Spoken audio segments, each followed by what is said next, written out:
Yeah, go on. In the Muslim faith, there's things that God can't do. I'm not sure if that applies to the Christian faith. One of the things being God becoming real, because that would sort of raise flaws and dependency and stuff like that. Yeah. So my first point is Muslims are working to a double standard because they have cognitive dissonance. They haven't fully thought out their own doctrines. So, for example, and I don't know what religion you are, bro, but in terms of Islamic doctrine, Muslims believe that Allah has a veil that he created that limits his own glory from destroying the universe. That's in Al-Tirmidhi, the hadiths of Al-Tirmidhi. Now, that demonstrates that Muslims have in their religion a concept that created things can limit divine attributes. Furthermore, Muslims believe that the Quran is the eternal word of Allah. And yet here it is, well, it's not actually in there today, funnily enough, but usually I carry a Quran in a book form inside my bag. So a book that is supposedly the eternal word of Allah is encapsulated and carried by a man inside of a bag and has entered into creation, carried by a created thing, the angel Gabriel, according to Islamic doctrine. Now, if the Muslim argument was consistent, they would have to admit that this entails imperfectibilities upon Allah and his attributes. But they reject that, and that's where the cognitive dissonance comes in. Because when they address the incarnation, they use these arguments like, well, these are imperfections not worthy of Allah. But when you point out exactly the same principles in their own religion, they turn around and say, no, these are not imperfections of Allah. That's cognitive dissonance, it's a double standard, and that is how I would answer that. Because if it can be truly held to be true by Muslims in the examples in their faith, they have no basis of criticism to attack Christians in our faith when we're using exactly the same beliefs and principles. Sort of saying, well, Islam is wrong, so we must be default wrong also. But if they're correct, then you can't be correct. Can I reply? So, I didn't really explain my point properly. You said there's limitations in a book coming here. We don't necessarily say that's God. We just say the Creator himself, there's things that he can and cannot do. That's not limiting his glory. If anything, that's adding to his glory. So having limitations, being able to not have ultimate knowledge, having the ability to die, we don't associate these with godly characteristics. So if anything, we're sort of raising the value of God as opposed to saying he can do everything. One of them is being lie, cheat, fail to exist, be dependent. These things we would say sort of take away from his godship.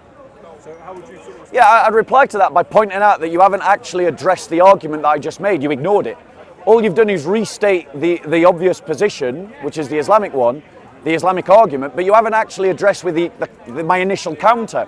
Let me finish. Sure. The reality is, if you believe that the veil of Allah limits the glory of Allah, which you do, it literally says that in your text in Al-Tirmidhi, in the hadith, then that means that you have accepted that Allah's attributes can be limited by something that is created. And the Quran demonstrates that there can be something like incarnational, that the attribute of Allah's divine eternal word can coexist in place and time, in creation, on ink and paper. And this is what Christians teach when we say that the divine Son, the divine Logos, took to himself a human nature. Now, does ink and paper have limitations? Yes. Does that limit the divine attribute of Allah's eternal word that coexists in time and place on ink and paper? Well, that's the point, isn't it? Because Muslims would say no. They would say that all those people in Saudi Arabia who are flushing Qurans down the toilet, in their thousands, that's something you can look up, it is happening, those people are not damaging the word of Allah, because the word of Allah is above it, and they're just damaging ink and paper. We Christians are saying that when Christ dies, when Christ is born, when Christ eats, he does so because of a human nature. And yes, that involves limitations on divine attributes like access to, not possession of, divine knowledge. Because if Allah's glory can be limited by the shank, the created veil of Allah, then we also believe that divine access to divine knowledge can be limited by human nature. But the Logos, the divine word, always possesses the divine knowledge, but doesn't always access it because of the limitations of human nature. Do you want to reply to that? I mean, we don't say God is the Quran. So when it appears on paper form, people are flushing it down. Yeah. That's just a materialistic thing at that point. Thank you. That's what I said it was. So it's a materialistic thing. Thank you. Right? But we don't say God is a materialistic thing. Christians do. But you're No, saying no, that because, of course, you're saying it's a materialistic thing because Jesus is in the flesh, isn't he? He's in the physical. Jesus is not in the physical. Can I reply? Sure. So Christians, long before Muslims ever came up with the distinction that when these people in Saudi Arabia flush the Quran down the toilet, that they're just damaging paper and ink. Long before that, centuries before that, at the Council of Ephesus, we were very clear that Christ suffered according to the flesh, that Christ died according to the flesh, that the divinity does not die. When we talk about the incarnation, we expressly state in our articulation of doctrine that the divine does not become human, it doesn't change. Divinity does not change into humanity. So it is exactly the opposite of everything the Dawagandists have ever told you. They're attacking a straw man because they've never bothered to be honest in debate, discussion or study. And they've never actually engaged with what Christians believe. Now hold on, wait, I haven't finished. It is a straw man because I want you to take this on board when you come in next, that we say that the divinity does not change into a humanity. Take that on board when you reply. Now, that is identical to the defense that Muslims give about the Quran and paper and ink. Now, you're right. Obviously, Muslims don't say that the Quran is God. That's totally right, obviously. And that is different from what Christians say when we say Jesus is God. And we'll come on to that when I speak next. But what I want to point out to you is, and I want you to answer this question, can it be in any conceivable universe that the eternal word of Allah can exist distinct from and independent to Allah himself's existence? I've heard you make this argument before. Yeah. I'm not the first person to address that question. I don't have enough knowledge in terms of the divinity of Allah and his relationship with the Quran in terms of time. You haven't answered my question in regards to the attributes of God and him being able to limit himself. There's things that I mentioned, and Islam's not going to help you. I don't know how this has turned into an Islamic debate, and we're talking about God and Allah and the Quran now. My question initially was to you, can God do everything? This was almost at the base of my argument. It was almost, can God do everything? Can God limit himself? Can God fail to exist? Can God do things out of his nature that go outside of his Godship? Yeah? And you're basically saying, yes, he can.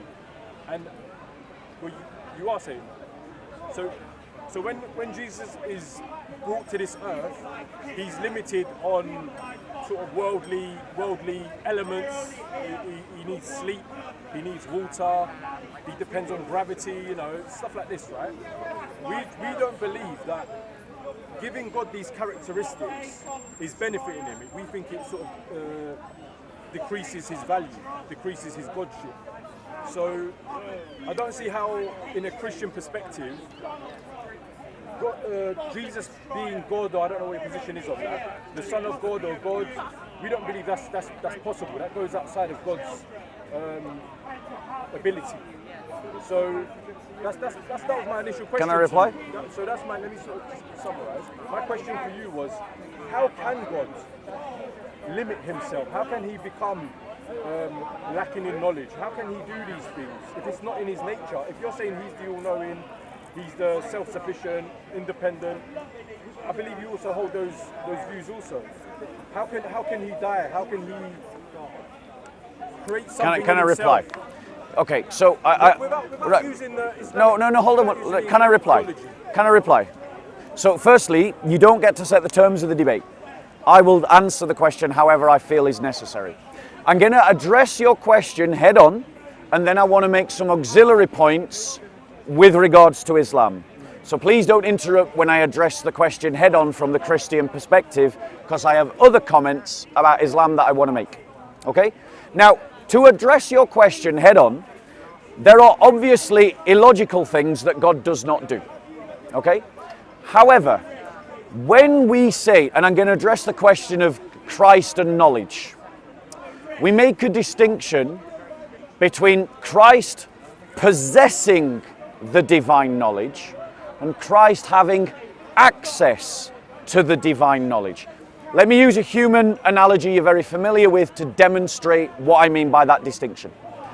I'm sure you've had examples in your own life where you've gone home, you've put your cash card or your car keys down or your keys down, and then you need them again and you can't remember where they are, and you look high and low and you can't find them, and you're sitting there going, flip, how am I going to get to the shops? And then boom, it comes to you, oh, I stuck them in such and such a place. You remember and you go and get them straight away, you remember. That's an example of possession of knowledge without access to knowledge. That's an example of it. It shows the distinction is a real distinction. And we Christians believe that at the incarnation, Christ maintains the possession of all divine knowledge in his human existence. But he becomes like us in every way. And to be like us in every way is to have limited access to divine knowledge, because all knowledge is divine knowledge anyway. Everything you know, God knows. So all your knowledge is God's knowledge. You just gain access to things that God knows. Now, so Christ doesn't have access, because that wouldn't be human, and we believe Christ became fully human without changing from his divinity. Now, that I've addressed that point directly, I want to point out something, that you have exactly the same principle in your religion, and you haven't addressed it. The veil of Allah limits the glory of Allah, because if the veil wasn't there, the glory of Allah would destroy everything as far as Allah's eyes could see. Now, what can't Allah see? So that's saying the glory of Allah would destroy everything, which means that he creates something that limits his glory. So in other words, a divine attribute can be limited by a created thing. The principle is the same. It's just we're applying it to more things than the destructive glory of God. Now, additionally, you're saying that, I want to point out to you that Islamic concepts like all-sufficiency that you appeal to is self-contradictory in Islam.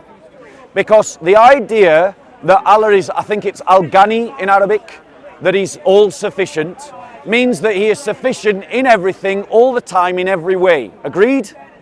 Now, if he's self-sufficient in every way, all the time, in every conceivable way, that means that this contradicts the idea of Allah being all-merciful, because mercy cannot exist without two parties, a party giving the mercy and a party receiving the mercy.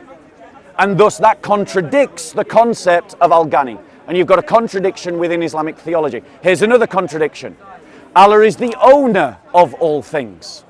But in the Quran it says Allah is the inheritor of all things.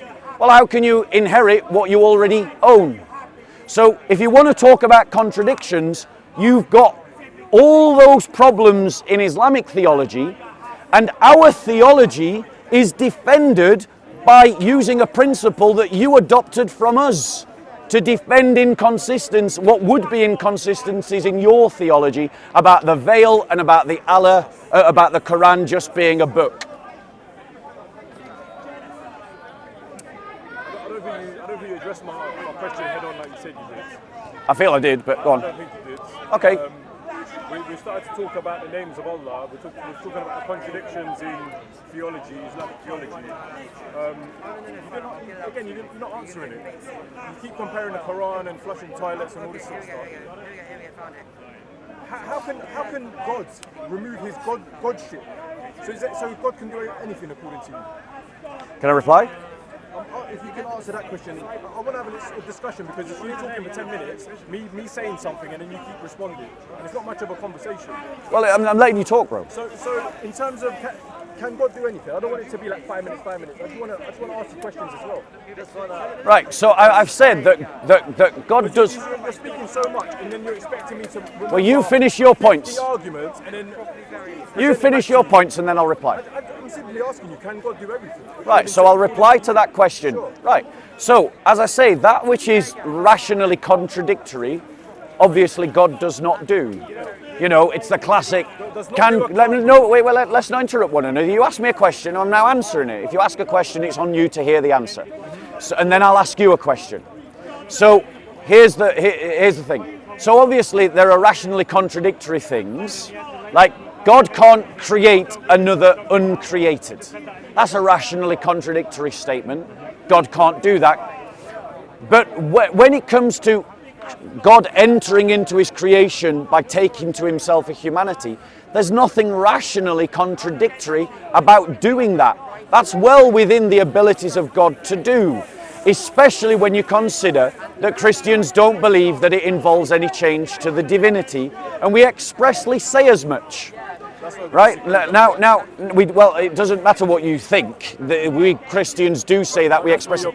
But now let me ask you a question. Now let me ask you a question. The Quran that I have in a box at home, right? That Quran, right? Is that the eternal word of Allah in creation?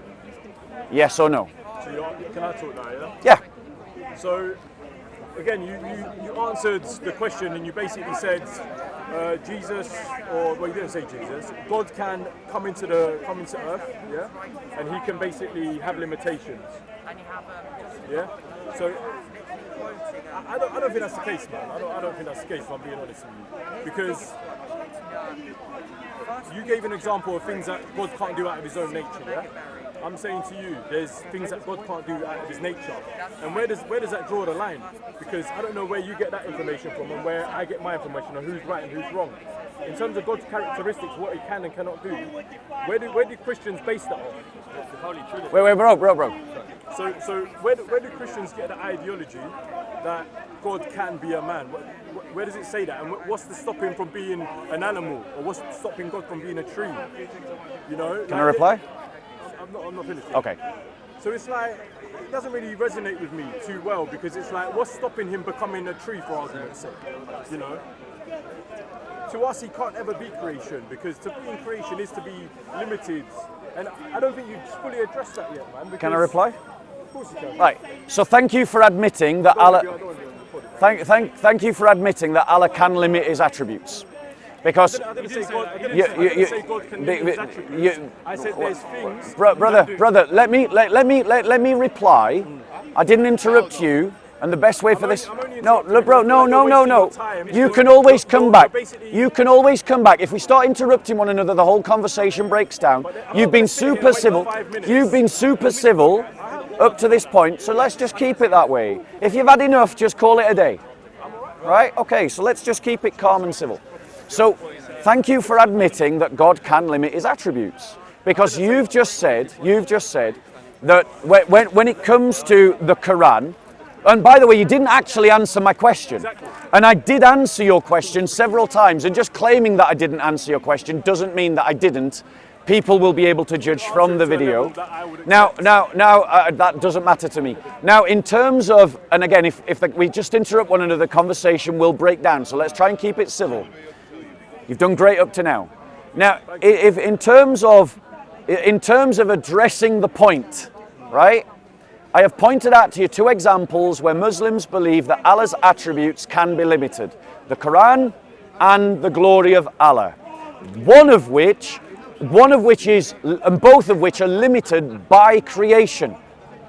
Now, Muslims don't infer from that a confusion or a change of the divine attribute. They don't say that the glory of Allah is somehow changed by the fact that it's limited by the veil of that Allah is created, or that the eternal nature of the Quran is changed by the fact that it is now coexistent in time and space, inseparable from paper and ink that exists in a box in my room.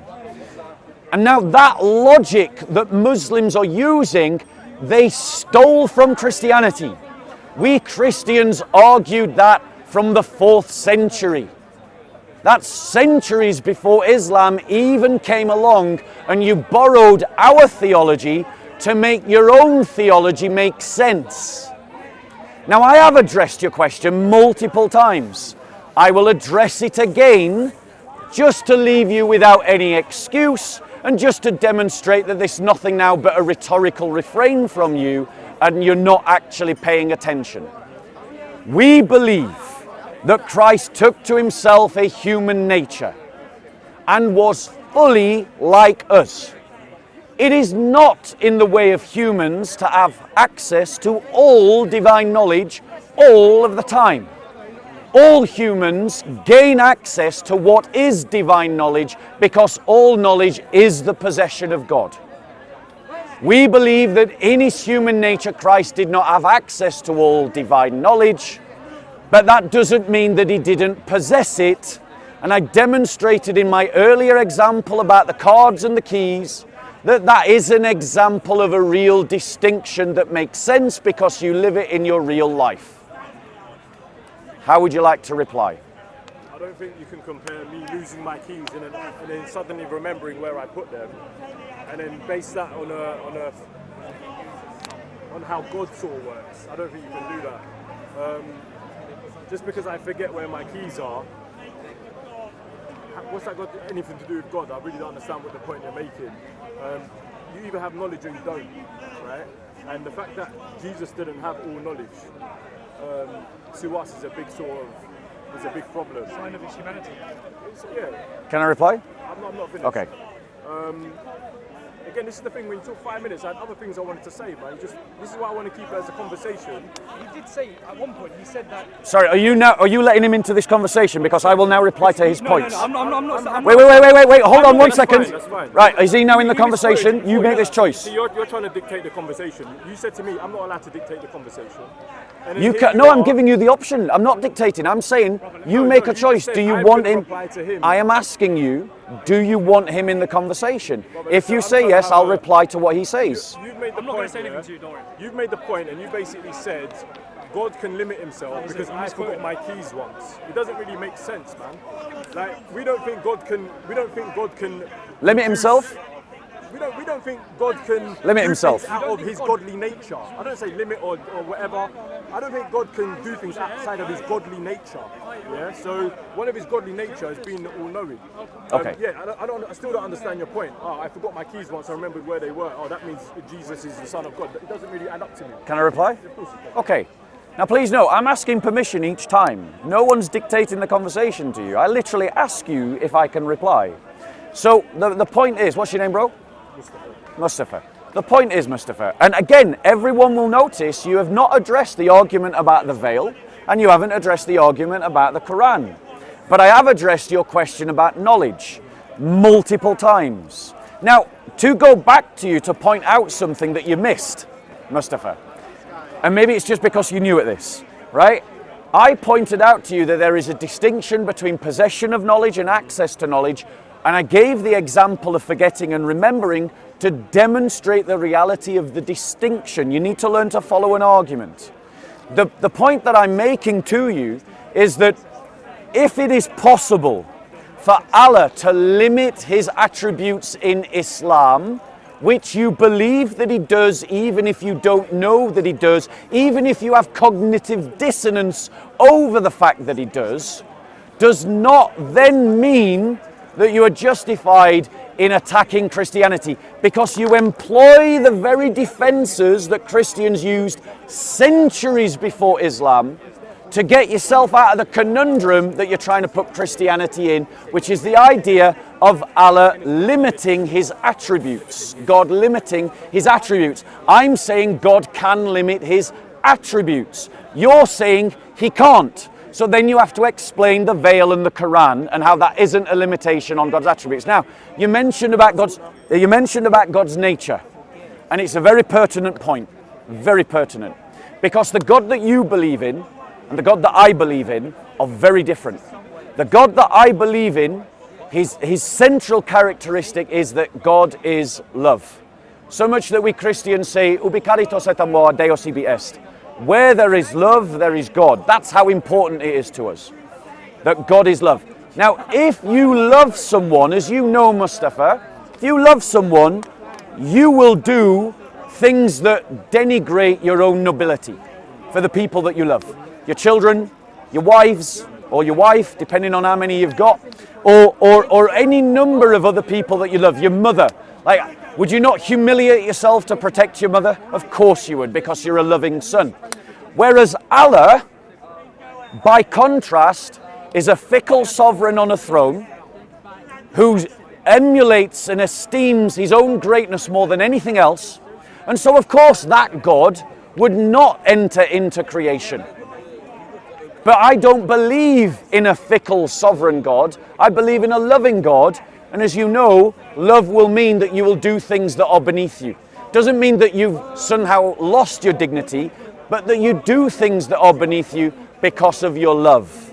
And that's exactly what we believe God did. We're not saying that these things weren't beneath God. We're saying they were beneath God, but God does them anyway because of his love. And that is a far more appealing God in my eyes than a tyrant, fickle, who sits on a throne and only ever speaks to you through letters and emails and messengers. Yeah. So the reasons why I'm not answering the questions of the veil, there's all these other questions that you're asking me. It was you that was counting down. You were like, oh, going once, going twice, who's got a question? Yep. I asked you the question of limitation and God. Correct. Yeah, I didn't even mention about me being a Muslim and me wanting to answer these questions. You're more than aware of like Islam and our views of limitations of God and what we believe, right? I simply asked you the limitations of God. That's the only question that I asked you. So for you to come back and rebuttal and say, oh, you have to answer my questions, you're not answering my questions, you're not listening, you're new to this, how many wives do you have? We're not talking about that. The initial discussion was you were counting down, and I said to you, I've got a question about Jesus, about his limitations of God, and that was my question. You're asking me about, the Quran, you're asking me about all these sorts of things. The veil, and yeah, you said I've probably got 4 wives, probably. I didn't say that. Well, you said how many have I got? I said wives or wife, depending on how many wives you've got. And again, it's relevant, though, isn't it? It's not relevant at all. And it's just, the question that I initially wanted answering is still not sufficiently answered. Now you can say you've answered it, and if it's not good enough for you, so be it. I don't think it's good enough for anyone here. I forgot my keys once. I remembered where it was.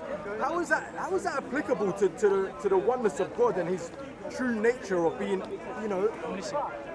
all-knowing, no need of water, no independent, It doesn't answer the question. You can't give me an example of a human sort of characteristic that would make me believe that, you know what, Jesus came here, and yeah, he can be limited and unlimited at the same time. It's a contradiction to me, and for that reason, Bob, I don't really believe that.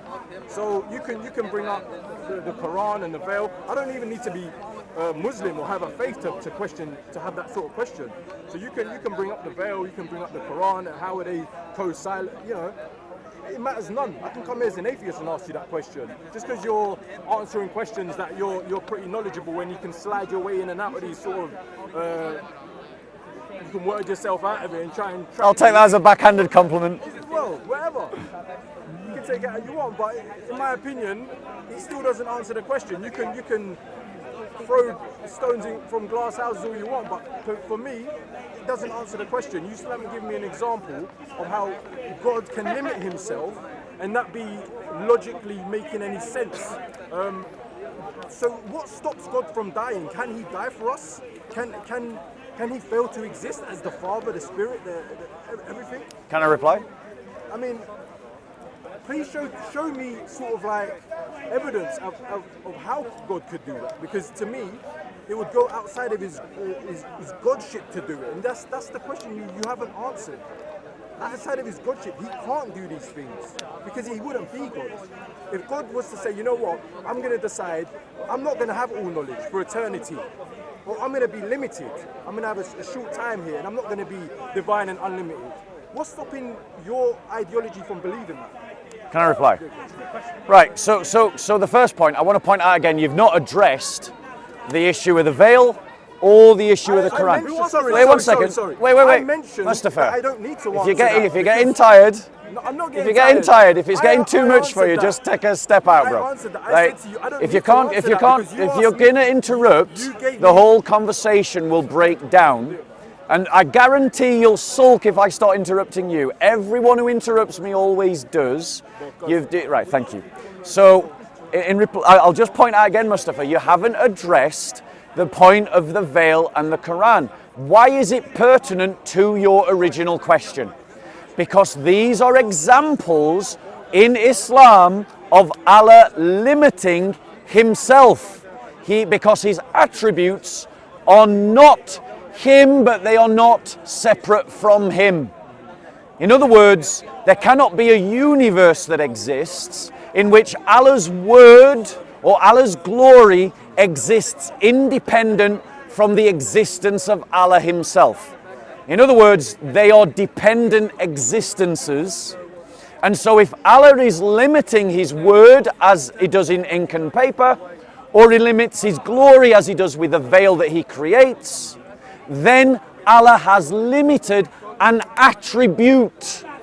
And we are talking about an attribute, the knowledge, or more particular, if you had listened carefully, Mustafa, we're not even talking about whether God in the incarnation limits his possession of divine knowledge. We're pointing out that God in the incarnation limits access. So it's the attribute of access to divine knowledge that is being limited, not knowledge itself. I hope I'm being really clear now. And I have answered this question several times, but I'll do it again. In what way can God limit himself? You asked. The way that he does it in a way that doesn't sustain a contradiction is this. By taking to himself a human nature that does not change his divine nature, if the limitations are encapsulated in the human nature, then that is how, and he experiences those limitations in that human nature, then that is how God can limit himself without change. But now let me ask you this question. How does Allah limit his glory by something that he creates, and that not be how is that not the same by God limiting his access to divine knowledge by veiling himself in flesh? That's all? Yeah, of course. All right, Bob, you're saying to me that I'm not listening, right? I don't think you're listening to me. The point that I was making was I can come from an atheistic position, right? You don't need to give examples of Islam, of Judaism, of any type of ism, right? I'm coming to you with a question. Yeah. Islam's not going to help you here, right? Islam's not going to help you. I could be believing in evolution or whatever, right? It's not going to help you, right? I'm asking a question where you don't need to say, oh, in the Quran or in Islam, look, there's this same ideology problem, there's this same contradicting problem. You don't need to say that. What's the question, bro? I want to hear the question. What's the question? If you draw him in, let's just finish our conversation. Yeah. I have a issue myself. I have to just focus, especially when you're talking for about 10 minutes. It's I almost promise like you I need I'm to not. write it down, man. I promise you I'm not. It feels like 10 minutes when he's talking. I don't know. And it's a lot of questions and it's a lot of going back and forth. The biggest issue I had with you, let me sort of repeat my argument again, was I don't need to come from any sort of perspective to ask you a question as to why this makes sense. Just because you can say, oh, it doesn't make sense in the Quran or Judaism says this, I want you to answer that with your own ideology, with your philosophy, right? And use your sources for that. You don't need to start quoting Islam. You don't need to start talking about the Quran, oh, the veil of God. And the reason, again, you mentioned it, which is again a sign that you're not listening, Bob. You said to me, oh, you didn't answer my questions about the veil. You didn't do this about, I asked you this, I asked you that. That wasn't, I came here, you were the one counting down. Again, I have to repeat myself. This is just, it's almost like people are watching this and just like keep repeating the same bit. I have to repeat myself because you're the one not listening. We're not going anywhere, we're going around in circles. I came to you and asked the question. I said to you, the limitations of God, where do you draw the line? And one of the things you didn't address necessarily, I said, can God become a tree? Can God do this? What is the end of his limitation? How far can he take it? Because one of them is he can limit himself, he can in knowledge and all the rest of it, right? He can be dependent. How far can he take that down? Can he fail to exist completely? Right? That's one of the questions that I directly asked you. I said, can he be a tree? To what extent can he lower his godship? That's something you were talking for like 15, 20 minutes it seems. Didn't answer. And mate, you were just waffling on and waffling on. You didn't answer none of it. You kept talking about the veil and all the rest of it. You didn't answer nothing I said. You're saying that I'm not listening. I said to you, I don't need to talk about the veil. That's not the conversation at hand. You keep trying to make it comparable to Islam. Forget Islam, man. We're talking about Christianity here. This is your belief system. Can you not defend your belief system without saying, oh, the Quran is this, the Quran is that? Can I reply? So the questions that I want you to directly answer, firstly, I don't need to talk about the Quran. Just imagine I'm coming from a perspective of no religion, right? I'm asking you I'm guessing you're a Christian, right? To what extent? What gave it away? To what extent can God sort of take down his sort of divinity? How low can he take it? Is my question to you. Okay. Without you asking me the veil, this, that, because like I said to you, I don't need to answer that. That's not the topic of discussion. We're talking about Christianity here. We're talking about the limitations of God. And I'm asking you directly, how low can he take it? Can I reply? Okay. So firstly, you came to ask me a question, I answered your question, and then you wanted to have a conversation, and that's why we're having a conversation. And in a conversation, it goes backwards and forwards.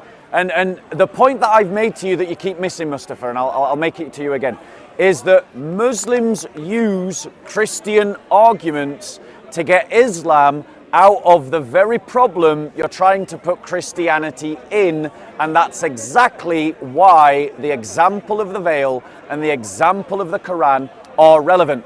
I know your kalam better than you do. I know your deen better than you do. And it's incumbent upon me to try and educate you and to help you, right? Because pride in our muscles is not the same as pride in our intellect, right? And we shouldn't have pride at all.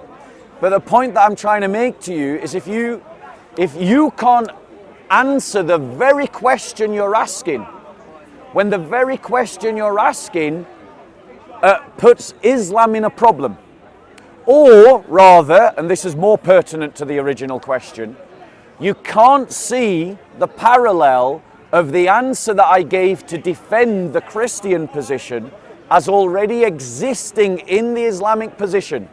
To get Islam out of the very conundrum that your question would put it in, then there's no helping you, bro, Mustafa. Like, you're just not able to follow an argument. Now, to answer your question, how far can God limit his divinity? Yeah, I'm getting there. Which is better than you because you haven't got there at all. You haven't answered one of my questions, and you haven't been able to answer one of my questions because when you try to answer one of the questions, your whole argument becomes unstuck. Right? And that, my friend, is not waffles. That's just facts. Now, I'm going to. It's been like 5 minutes. But if I interrupt you, you'll complain. So don't interrupt. Don't interrupt, because I'll start interrupting you. The whole conversation break. Are you sure? Okay, great. So now, to answer your question directly, God limits his nature God limits his divinity in human nature according to his nature. His nature is love. What was my question? His nature, how low can that limitation go? You've got to pay attention, Mustafa. I'm answering that question. If you interrupt less, you'll hear the answer. Yeah? I've interrupted twice now. Yeah, multiple times. Trying to direct you to Multiple the question I asked times. about 10 minutes ago. Multiple times. I'm literally just trying to direct you. And I hope you remember this How behavior low- when how I start low- interrupting how low you. can God take it? So now let me ask, so to answer your question, he does so according to his nature. His nature is love, and the object of his creation, the object of his love is man. And so he limits himself to the form of man. That's how low it goes. Now let me ask you a question again. How can it be that Allah's glory can be limited by a veil that Allah creates? You done, yeah? You feel free to interrupt me if I'm saying anything that I will. Feel free to. Against my question. No problem. So what was my question?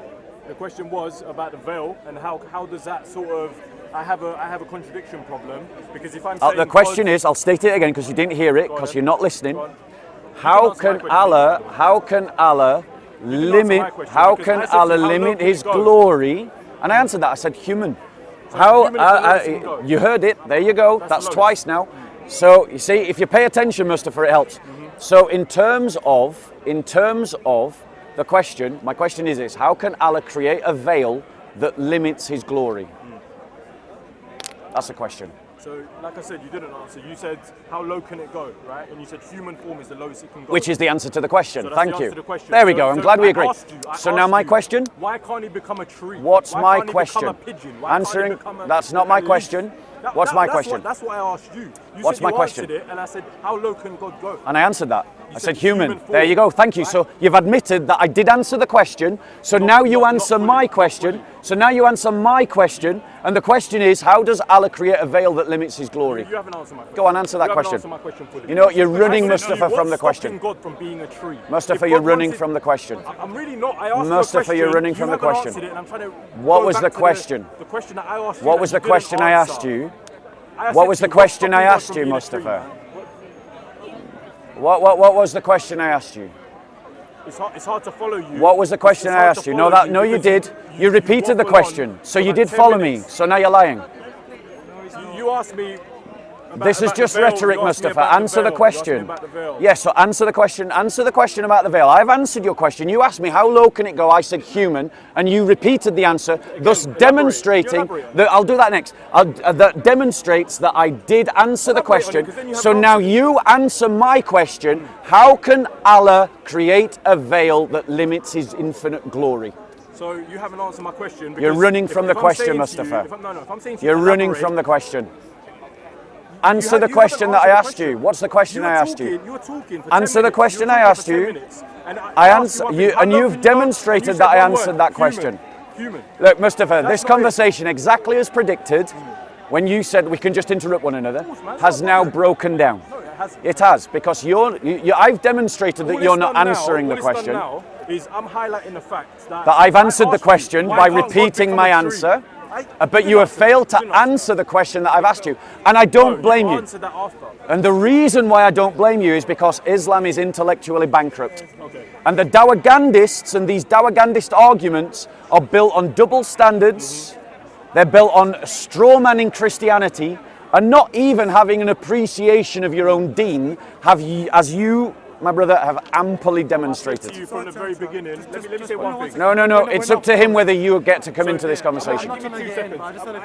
I think we're finishing. We're done. We're done. Right, we are indeed done. We are indeed Let me say done. this, yeah? My initial response was, you asked if there's a question. You didn't say, do you want to have a debate, do you want to have a conversation back and forth where we're not going to interrupt each other? Bob, I come up to you and I said to you, I was asking you about the limitations. My question hasn't changed. Right? I said to you, why can't I answered God it become a multiple tree? times. Like, how low can it go? I answered it multiple times.